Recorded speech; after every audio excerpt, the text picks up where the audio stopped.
Hello students. Today we are going to discuss what is profession and its features. A profession is an economic activity. What is a profession? It's an economic activity. We have learned in the first answer, if you remember students, classification of human activities, non-economic activity था और economic activity था. जो कार्य पैसे कमाने के लिए किया जाता है उसको इकोनॉमिक एक्टिविटी कहा जाता है. और इसके अंदर में हमने पढ़ा था बिजनेस होता है, प्रोफेशन होता है और एम्प्लॉयमेंट होता है. हमने बिजनेस कंप्लीट किया है लास्ट वीडियो में.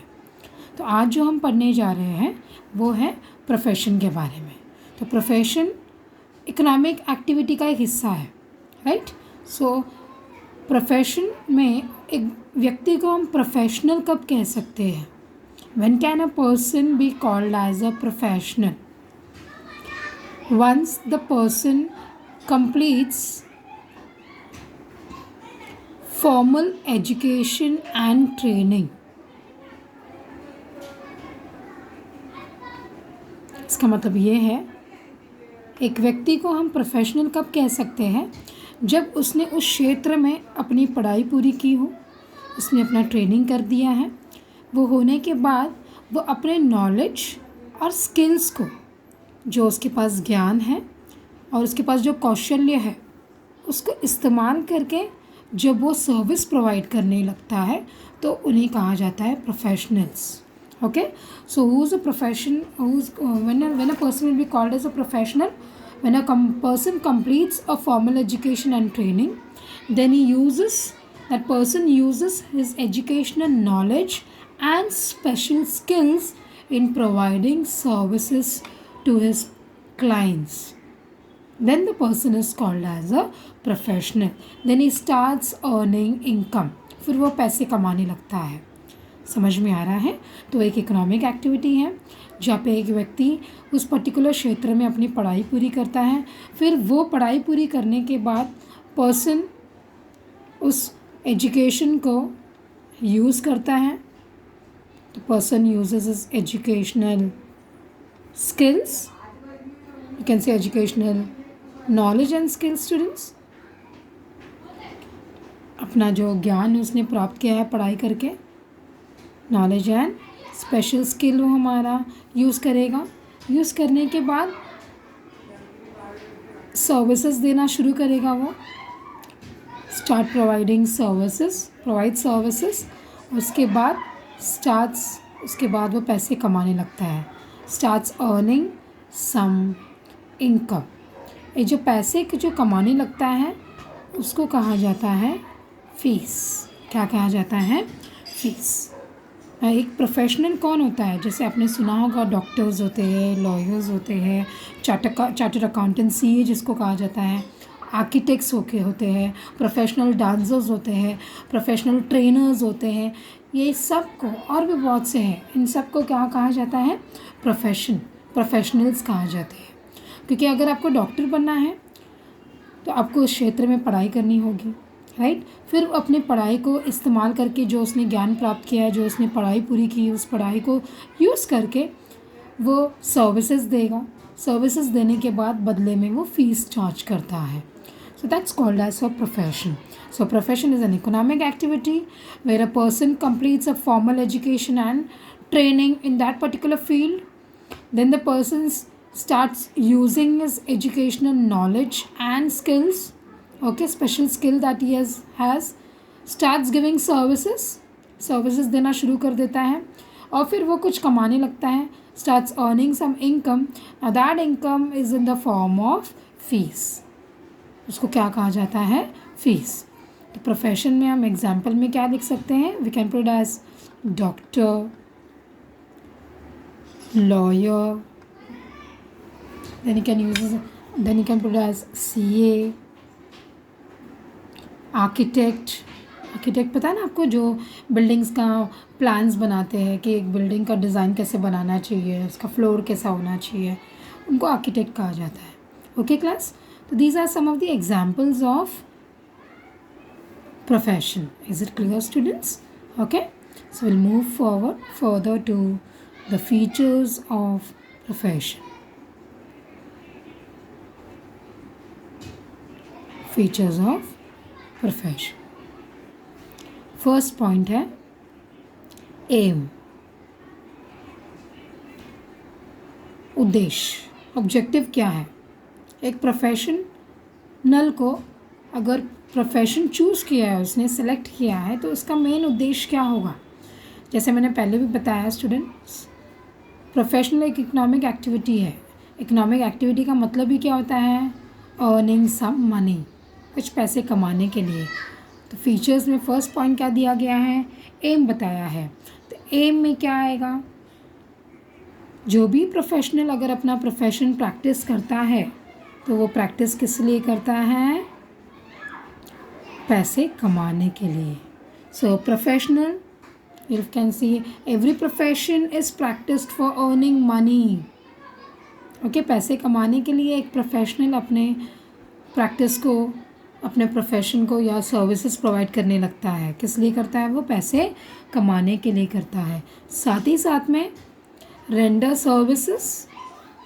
सर्विसेज देने के लिए, ओके, और अपने क्लाइंट्स के जो भी तकलीफ़ें हैं, जो भी प्रॉब्लम्स है, वो प्रॉब्लम्स को सॉल्व करने के लिए। जैसे समझो आप एक लॉयर के पास जाते हो, ओके, से समझो फॉर एग्ज़ाम्पल आपके घर का कुछ प्रॉपर्टी का डिस्प्यूट चल रहा है, ओके, लैंड के ऊपर कुछ डिस्प्यूट चल रहा है। अब ये लैंड के डिस्प्यूट को सॉल्व करने के लिए, ये प्रॉब्लम को समझने के लिए, ये प्रॉब्लम को सोल्यूशन फाइंड आउट करने के लिए आप लॉयर के पास जाओगे। लॉयर मतलब जैसे एडवोकेट्स होते हैं जिनको कानूनी कार्रवाई पता है, रूल्स एंड रेगुलेशंस के बारे में पता है, तो वो आपको सजेस्ट करते हैं, आपको एडवाइस देते हैं, सलाह देते हैं, पेपर्स बनाने में हेल्प करती है, लीगल डॉक्यूमेंट्स बनाने में हेल्प करेंगे। ये सब करने के बाद वो आपसे क्या चार्ज करेंगे, फ़ीस चार्ज करेंगे और आपका जो प्रॉब्लम है वो सॉल्व करेंगे। तो एक प्रोफेशन का एम क्या होता है, अर्निंग मनी, सर्विसेज देना एंड अपने क्लाइंट्स का प्रॉब्लम सॉल्व करना। Okay, that is the aim of any profession. Practice the profession for earning money, give services and solve the problems of the clients. The second point is qualification, पढ़ाई जो हम बोलते हैं।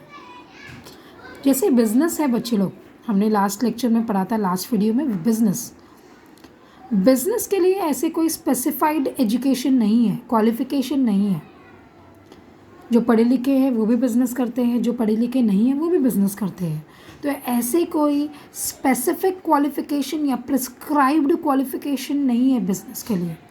But if we are talking about a profession students, there is a specific qualification. Okay, there is a qualification required if you want to become a professional. अगर आपको डॉक्टरी करनी है, डॉक्टर बनना है, तो उस क्षेत्र में आपको पढ़ाई करनी होगी। अगर आपको लॉयर बनना है तो आपको LLB की पढ़ाई करनी होगी। अगर आपको चार्टर्ड अकाउंटेंट करना है तो उस हिसाब से आपको ICWA का जो चार्टर्ड अकाउंटेंट का जो पढ़ाई है वो करनी पड़ेगी, राइट। डॉक्टर्स हैं तो डॉक्टर्स की डिग्री प्राप्त करनी होगी। That means any profession you require what is required students, a particular qualification is required. Okay, so each profession you can find there is a particular, you can say, set of body of knowledge. Okay, set of body of knowledge. जैसे आप CA बनना चाहते हो तो उसके लिए एक particular पढ़ाई है, लॉयर बनना चाहते हो तो उसके लिए एक पर्टिकुलर पढ़ाई है। So this knowledge has to be acquired. ये नॉलेज आप कैसे प्राप्त कर सकते हो या कैसे वो पढ़ाई कर सकते हो, प्रॉपर एजुकेशन एंड ट्रेनिंग के बाद, सिस्टमैटिक फॉर्मल ट्रेनिंग के बाद आप वो क्वालिफिकेशन को प्राप्त कर सकते हो या पढ़ाई को आप हासिल कर सकते हो। Are you all understanding me students? Okay, so one can not practice profession unless this knowledge is acquired. एक डॉक्टरी की पढ़ाई अधूरा छोड़ के या पूरा नहीं करके डॉक्टरी प्रैक्टिस कर सकता है क्या? नहीं कर सकता है। वैसे ही चार्टर्ड अकाउंटेंट्स हैं, आर्किटेक्ट्स हैं, उनको अपनी पढ़ाई पूरी करने के बाद ही वो अपनी प्रैक्टिस शुरुआत कर सकते हैं। They can start with their practice. So qualification में स्टूडेंट्स, व्हाट डिड आई से? आई से qualification is required, correct? There is a set of body of knowledge. जैसे मैंने बताया हर क्षेत्र के लिए एक पर्टिकुलर पढ़ाई है, वो पढ़ाई आपको पूरा पढ़ना ही है। और ये पर्टिकुलर पढ़ाई आप कैसे कर सकते हो? सिस्टमैटिक मतलब प्रॉपर तरीके से, सिस्टमैटिक एंड फॉर्मल आपको एजुकेशन ट्रेनिंग पूरा करना पड़ेगा, correct? Understood children? That is called as qualification. Okay, the next point that we are going to discuss further is financial return, या तो हम बोल सकते हैं इसको मॉनेटरी रिटर्न्स। हम इसका पॉइंट लिख लेंगे, मॉनेटरी रिटर्न्स। प्रोफेशनल को, जैसे मैंने बताया, प्रोफेशन एक इकोनॉमिक एक्टिविटी है, राइट? पैसे कमाने के लिए किया जाता है वो कार्य। सर्विसेज देने के बाद उसके बदले में एक प्रोफेशनल को क्या मिलता है? आप डॉक्टर के पास जाते हो, डॉक्टर आपको चेक करता है, जांच करता है, बीपी है, शुगर है, सब चेक करते हैं, दवाइयाँ देते हैं। उसके बाद वो क्या लेते हैं? कुछ सर्विसेज के बदले में चार्ज करते हैं ना, वो चार्ज उनका क्या है? मॉनेटरी रिटर्न्स है। Understood children? So in exchange of their services they get fees. क्या मिलता है उनको? फीस मिलता है। ओके, सो प्रोफेशनल्स, उनको क्या मिलेगा? They get fees in exchange of services. उनके सर्विसेज के बदले में वो फीस चार्ज करते हैं। Are you all understanding students? अब ये जो है, जो इनकम है इनका स्टूडेंट्स, इनका इनकम फिक्स नहीं होता है। Income is not fixed. अभी एक डॉक्टर का फिक्स्ड होता है क्या? रोज़ का रोज़ उतना ही उनके पास पेशेंट्स आएंगे, ज़रूरी है क्या? कभी कम भी हो सकता है, कभी ज़्यादा भी हो सकता है। अभी लॉयर्स के पास भी ज़रूरी नहीं है क्लाइंट्स हमेशा ज़्यादा ही होगा या कम होगा, कभी ज़्यादा होता है, कभी कम होता है। Understood students? So there income is not fixed, उनका कमाई फिक्स नहीं होता है। Understood students? Is it clear till you? Further इसी पॉइंट में स्टूडेंट्स, प्रोफेशनल्स जो होते हैं, या तो वो एम्प्लॉयड होते हैं या वो सेल्फ एम्प्लॉयड होते हैं। इसका मतलब मैं बता दूँ स्टूडेंट्स, ध्यान से सुनो। प्रोफेशनल्स या तो एम्प्लॉयड होते हैं या तो सेल्फ एम्प्लॉयड होते हैं। Now what do you understand by employed? जैसे फॉर एग्जांपल एक चार्टर्ड अकाउंटेंट है, वो किसी बड़े कंपनी में, जो फॉर एग्जांपल समझो अडानी ग्रुप में वो फाइनेंस डिपार्टमेंट में है, एडवाइज़र बन के बैठा है, सीए है वहाँ का, वो एम्प्लॉयड है। उसने अपना ऑफिस सेटअप करके अगर वो सीए प्रैक्टिस कर रहा है, सर्विसेज प्रोवाइड कर रहा है, किसी कंपनी के अंडर में काम नहीं कर रहा है, तो उसको कहा जाता है सेल्फ एम्प्लॉयड। अगर किसी कंपनी के अंडर में काम कर रहा है, if the professional is working under some organisation, then it is called as employed. Say if the professional is doing the practice on his own by setting up his own office, by giving services to his clients directly, then it is called as self-employed. Are you all understanding, students? Okay, so there is two things over here you need to understand, employed and self-employed. Say if it is employed, अगर किसी organisation के under में है तो उनका income salary मिलेगा उनको। किसी कंपनी के अंडर में आप काम कर रहे हो एज एन आर्किटेक्ट, कोई बिल्डर के अंडर में आप काम कर रहे हो, कुकरेजा बिल्डर्स है, वहाँ के आप आर्किटेक्ट हो, वहाँ के वो बिल्डिंग्स का प्लान जब बनाते हो, तो आपको क्या मिलेगा? आपको एक फ़िक्स सैलरी मिलेगी। समझ में आ रहा है? मगर आप सेल्फ एम्प्लॉयड हो, आपने अपना ऑफिस सेटअप किया है, इंटीरियर डिज़ाइन करके देते हो, आर्किटेक्ट का बिल्डिंग का डिज़ाइन सब बना के देते हो, ओके, तो वो सेल्फ एम्प्लॉयड है, वहाँ पे इनकम फिक्स नहीं होता है। Okay students, that's the point, monetary returns. Is the point clear till here? Okay, we'll move to the next point students. Capital. The next point is point number 4, capital. Capital क्या होता है students? जो business में पैसा invest किया जाता है, when you invest some money into the business, then it is called as a capital. Are you all understanding, students? Okay. So like when you require a capital, as I said earlier, students, एक होता है employed, दूसरा होता है self employed professionals. अगर आप किसी के अंडर में काम कर रहे हो तो आपको कैपिटल की ज़रूरत नहीं है. मगर आप इंडिपेंडेंटली कर रहे हो, ओके, सेल्फ एम्प्लॉयड हो, then you require a huge capital. Are you all understanding, children? Okay. Say if you are two things, as I said earlier. Say if the professional is practicing independently. Practicing independently का मतलब क्या हुआ? इसका मतलब ये हुआ है कि वो किसी के अंडर में नहीं है, ओके, खुद होके कर रहा है. तो प्रैक्टिसिंग इंडिपेंडेंटली, फिर क्या लगेगा उसे? ह्यूज कैपिटल की ज़रूरत पड़ेगी. Okay, you will require a huge capital. मगर if you are working under someone, professionals working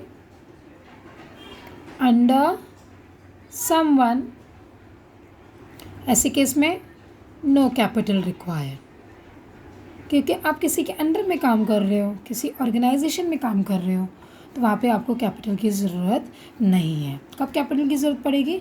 जब आप अपना सेटअप खुद कर रहे हो, अपना क्लिनिक स्टार्ट किए हो आप और डॉक्टरी का प्रैक्टिस कर रहे हो, तो आपको ह्यूज कैपिटल की ज़रूरत पड़ेगी. क्लिनिक सेटअप करना है, समझो आप डेंटिस्ट बने हो, तो वहाँ पे जो मशीन्स लगेंगी डेंटिस्ट के लिए, जो क्लिनिक का सेटअप होगा, उसके लिए आपको पैसे लगेंगे. मगर समझो आप उसी जगह पे आप अपना नहीं कर रहे हो, आप किसी हॉस्पिटल के अंडर में काम कर रहे हो एज अ डेंटिस्ट, तो आपको वहाँ पे कैपिटल की ज़रूरत नहीं होगी. Is it clear, students? The next point is registration and membership. Registration and membership. Listen clearly, students. Now registration is what your children, once, as I said, आपको professional बनना है तो क्या ज़रूरी है? आपको पढ़ाई करनी है. एक बार आपकी पढ़ाई ख़त्म हो जाती है, एग्ज़ाम्स आप दे देते हो, सब होने के बाद आपको रजिस्ट्रेशन कराना होगा जाके, क्योंकि हर प्रोफेशनल का एक काउंसिल होता है. Every profession has a council. There is a respective council. Okay, so professionals को क्या करना पड़ता है? Professionals have to register with their respective council. Council जैसा हम बोल सकते हो, दूसरे वर्ड में बोर्ड बोल सकते हैं, परिषद बोल सकते हैं. उनका अपना परिषद होता है, उनका अपना बोर्ड होता है. तो वो जैसे डॉक्टर्स का है, तो डॉक्टर्स का Indian medical association for doctors करके है, एक उनका अपना एक काउंसिल है. लॉयर्स का bar council of India for lawyers करके है. चार्टर्ड अकाउंटेंट का अपना काउंसिल होता है. हर प्रोफेशन का अपना एक काउंसिल होता है. तो हर प्रोफेशन में क्या करना होगा? आपको अपना रजिस्ट्रेशन कराना होगा. Once you get yourself registered, उसके बाद आपको क्या मिलेगा? You will get a certificate of practice. Okay, क्या मिलेगा आपको? You'll get a certificate of practice. Okay, once you get the certificate of practice, you have to follow the code of conduct. हर council का अपना code of conduct होता है. Okay, so हर professional को स्ट्रिक्टली क्या फॉलो करना पड़ता है? Strictly code of conduct follow करना पड़ता है. कोड ऑफ कंडक्ट होता क्या है students? Rules and regulations, dos and don't. मतलब हर प्रोफेशन में, जब समझो आप डॉक्टर हो तो डॉक्टर को क्या करना चाहिए और क्या नहीं करना चाहिए। लॉयर को किस दायरे में रह के अपना काम करना है आपको। ओके, एक फ्रेमवर्क होता है, एक कोड ऑफ कंडक्ट होता है, एक रूल्स एंड रेगुलेशंस होता है, तो वो स्ट्रिक्टली आपको फॉलो करना ही है। समझ में आया? So every practising professional has to acquire a membership from the respective council. पढ़ाई पूरी हो गई, आप रजिस्ट्रेशन कराओगे, मेंबरशिप लोगे। जैसे आपने रजिस्ट्रेशन कराया तो आपको क्या मिलेगा? You will get a certificate of practice. अगर आप देखे होंगे ब्यूटी पार्लर है या कोई डॉक्टर्स के ऑफिस में आप जाओगे, डॉक्टर्स के क्लिनिक में देखोगे या लॉयर्स के ऑफिस में देखोगे, एक सर्टिफिकेट वॉल पे होता है, देखो वो सर्टिफिकेट को कहा जाता है सर्टिफिकेट ऑफ प्रैक्टिस। और उनको अपने काउंसिल ने दिया गया जो कोड ऑफ कंडक्ट होता है, रूल्स एंड रेगुलेशंस जो होते हैं, वो उनको स्ट्रिक्टली फॉलो करना होता है। Okay students, now point number 6, that is non transferability. now listen students, समझो मिस्टर ए का अपना बिजनेस था और मिस्टर ए अभी हेल्थ इश्यूज़ है, उनको बहुत तकलीफ़ हो रही है, वो अपने बिज़नेस को भी हैंडल नहीं कर सकते हैं। तो मिस्टर ए अपना बिज़नेस अपने बेटे को सौंप कर सकता है या किसी और को भी अपना बिज़नेस दे के बोल सकता है कि चलाओ मेरा बिज़नेस को। तो इजीली बिज़नेस में क्या होता है, कुछ लीगल फॉर्मेलिटीज़ के साथ में कंप्लीट होने के बाद अपने बिज़नेस को आप आसानी से किसी को भी ट्रांसफ़र कर सकते हो। Okay, but that is not in the case of profession students, क्योंकि profession can not be transferred. समझो मिस्टर ए डॉक्टर थे, ओके, अब मिस्टर ए का जो बेटा है वो डॉक्टरी की पढ़ाई नहीं किया है, तो मिस्टर ए अपना क्लिनिक अपने बेटे को सौंप सकता है क्या? नहीं सौंप सकता है, क्योंकि उसको मिस्टर ए को अपने बेटे को भी उस डॉक्टरी के क्षेत्र में पढ़ाई करवाना होगा। अगर मिस्टर ए के बेटे ने वो पढ़ाई प्राप्त की है, पढ़ाई पूरी की है, he has done his education and training in that particular field, he has got that certificate of practice, then he can start with the practice. That means पढ़ाई अगर पूरी होगी तो ही वो पर्टिकुलर प्रोफेशन को आप प्रैक्टिस कर सकते हो। सो प्रोफेशन क्या नहीं हो सकता है बच्चे लोग, students? Profession cannot be transferred.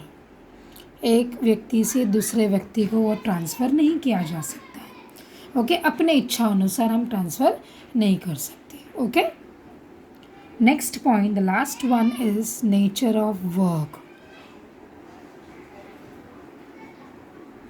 What is the next point? Nature of work.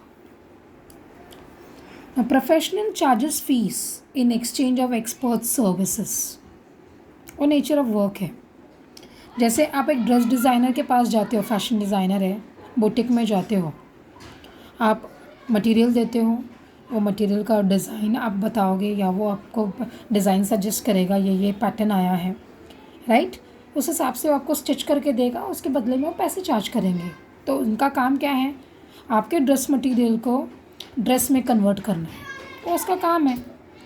जैसे एक आर्किटेक्ट के पास जाओगी आप, तो आपको डिज़ाइन बना के देगा, आपको एक ऑफिस सेटअप करना है, तो आपको बताएगा एक्सटीरियर ऐसा होना चाहिए, इंटीरियर का सेटअप ऐसा होना चाहिए।